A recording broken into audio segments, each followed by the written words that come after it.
Instead of going head-on with your mother, wishing that she will change, respectfully intindihin mo, nanay ko to eh. Kahit na hindi maganda ugali nito, wala akong magagawa.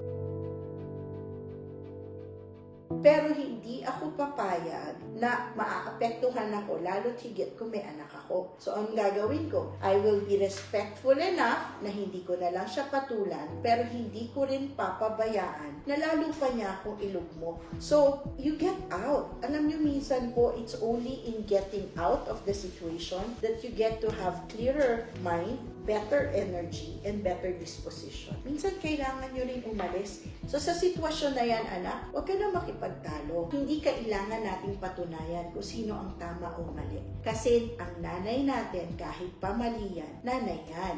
Huwag mo na lang siyang patulan. Umiwas ka na lang. Kasi baka mamaya, pag hindi ka niya na nakikita, baka mabawasan din naman yung galit niya. No?